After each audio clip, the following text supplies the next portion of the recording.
হে WhatsApp guys, আমি আছি রবিউল আপনাদের সাথে। তো কেমন আছেন সবাই? আজকে হইতেছে আমার মূলত আমার নানার বাড়িতে, যদিও নানা নানি বেঁচে নাই। তো ওখানে হয়েছে যে একটা ওয়াজ হয়েছে আর কি। তো আমি শৈশবকাল ওখানেই বেশি একটা কাটাইছি, তো শৈশবের অনেক কথা আমার মনে পড়ে। তো যে কারণে আমি এই মাদ্রাসার যে ওয়াজটা, এটা আমি খুব মিস করি অনেক। তো আমি শোনার সাথে সাথে আমি এখানে চলে গেছি আমার মামাদের বাসায়। তো দেখলাম যে অনেক মানুষ হয়েছে এবং অনেক মজাও লাগতেছে, আশেপাশে অনেক ভিড়। আর আসলে ওয়াজের মধ্যে কিরকম একটা হয় এটা তো আপনারা জানেন, যা প্রতি বছর আসে। তো প্রতি বছর মানুষের একটা আনন্দের সময়, এটা আমি মনে করি।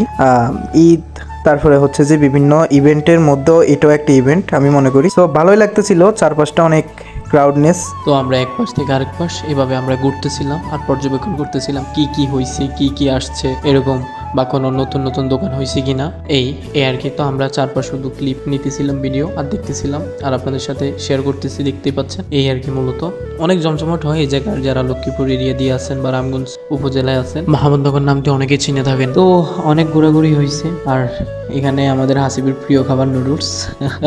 তো খাবার আইটেম দেখতে দেখতে বারবার খিদে পাইতেছিল। তো খিদে থাক, আগে আপনাদের সাথে শেয়ার করা যাক। তো আমরা একটু ঘোরাঘুরি করতে দেখি এখানে আতর আমার খুব পছন্দের একটা জিনিস। তো আমি এখানে জিজ্ঞেস করতেছিলাম কি কি গ্রানের আতর আছে, তো তিনি আমাকে দেখাচ্ছিলেন এগুলা। আর এখানে আসছিল আমার আসিফের একটা প্রিয় জিনিস, এখানে হচ্ছে মাফলার নিতেছিল। এখানে ফিলিস্তিনের ফ্ল্যাগ দেওয়া আছে এখানে। তো এখানে একটা ভাইরাল মানুষকে দেখতে পাচ্ছেন, আসলে এটা সর্ব জায়গায় এখন ছড়িয়ে পড়ছে।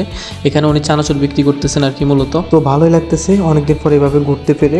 আর আমরা শুধু হাঁটতেছি আর চারপাশ দেখতেছি আর কি। তো হাঁটতে ভালোই লাগতেছে এখানে। তো যাওয়ার পথে দেখলাম আমাদের নোয়াখালী ভাষায় এটাকে হারল বলে, মানে উনি কিছু একটা বের করতে চেয়েছিলেন এখান থেকে। পরে দেখলাম যে এটা গুই, মানে এটা আমাদের নোয়াখালীর ভাষায় আসলে এটা হচ্ছে গুই সাপ। এই আর কি, শুধু হাঁটতেছি আর হাঁটতেছি, ভালোই লাগতেছে। তো এটাই ছিল আমার ভিডিও। আল্লাহ হাফেজ।